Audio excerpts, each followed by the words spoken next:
name is Mike Johnson. For those of you who haven't met me, I'm the CEO here at COTS.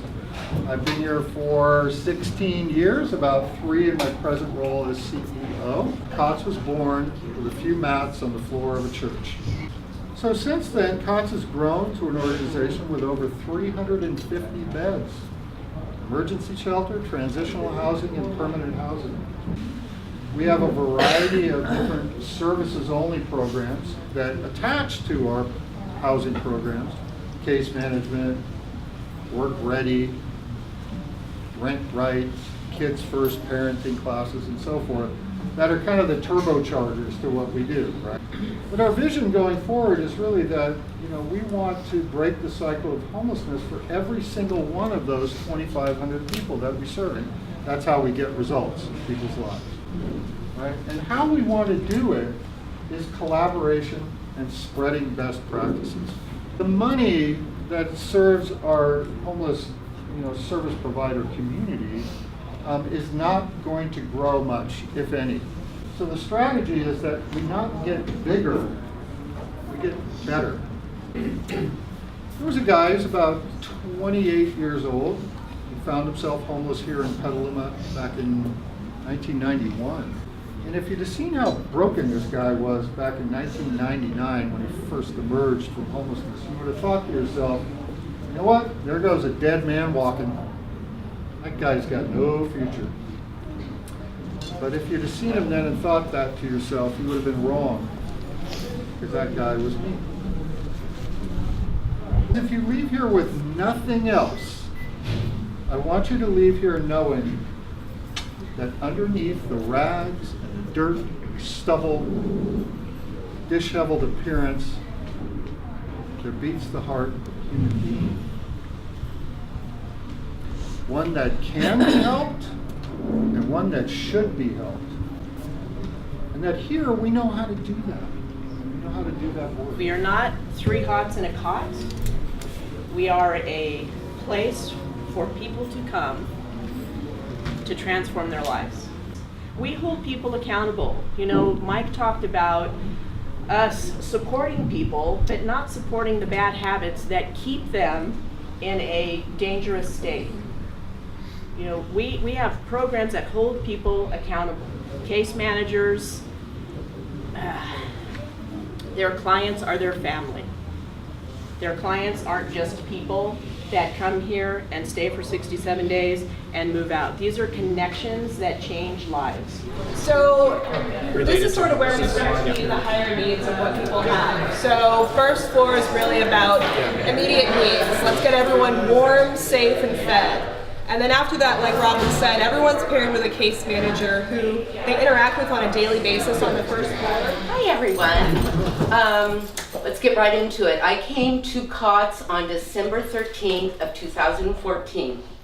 Before that, I had been homeless for 4 years. I came to COTS with no self-esteem, no money, no clothes, no toothbrush. I had nothing. And this man said to me, "What do you want? What can we help you with?" And I had this dream of having a house, of coming home from work and making a meal for my boyfriend and I. He said, "We can do that for you." And I said, "How? What do you do?" He said, "Go out and get a job."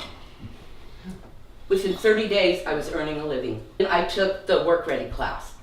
I learned, you get ready, you show up.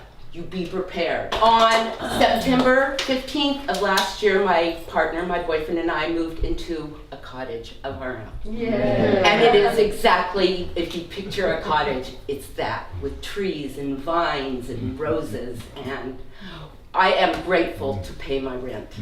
I am grateful. The compassion that I received here, it's not just for the day. What I learned was not just for the day. What I learned is going to carry me throughout the entire rest of my life. Make good choices, pay my bills, be ready, show up, be accountable, take charge. I am grateful. I am so grateful. I'm so grateful. If you can't get somebody to find something to do that they enjoy, that fills their spirit, that makes them feel like they are a contributor, right? That they're not a charity case, but they have something to give. If you can't do that, you've lost them. And no amount of programming is ever going to work. Really true. So part of the conversation that I want to have with you today is not just how do you provide services to homeless people. That's easy, right? That's easy. Give them a meal, spend an hour with them in case management, help them write a resume, give them some benefits, some food stamps. That's the simple part. The hard part is rebuilding a human being from the inside out. Because if you don't do that part of the work, they will probably not be successful in the long term. Because they won't have any reason to hold on to the progress that they've made. You can put them in housing and then they'll just invite all their street friends over because they want company. Right? And they'll blow their housing. It happens all the time. And that's the conflict that we have, right? That's where we get stuck as service providers. Well, we can't kick them out. What are they going to do? We'll go back to the street? No, that's not okay. Can't we just, right? We allow our sense of compassion to drive how we program people, how we help people. I can tell you from personal experience, I never appreciated a handout from anybody, ever. We can't simply enable people to stay homeless by giving them everything they need on the street. Right? Breakfast in bed. We used to deliver boxes of food to people in their camps. Guess what happened? You probably know, Shane. Right? Piles and piles of discarded food that somebody had to clean up. We have to retrain them to think of themselves not as charity cases anymore, right?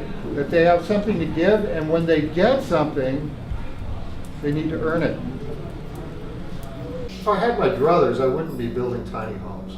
Why not find a way to build denser, more livable housing, within our boundaries, right?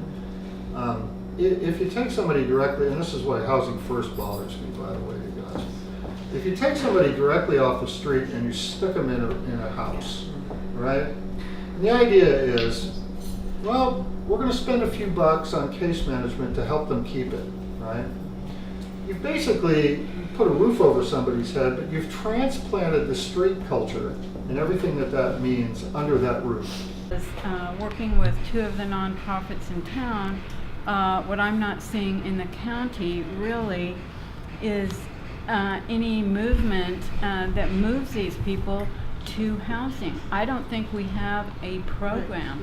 Hospitality House, bless their hearts, is not a program. I'm also a landlord that has taken clients from Hospitality House and housed them. They haven't been through a program yet to make them successful. It's going to take one leader to say, I'm going to take this on and make it work, and by the way, you all are going to help me. Right? You're going to come along with me on this thing, and together we're going to build something in this county that works. Right? Something that people look at and go, whoa, that's aggressive. That's impressive that you're going to do that. So, the approach should be to gather the most interested individuals and the best leaders in your community as a small group and decide amongst yourselves what you think is most important for the community.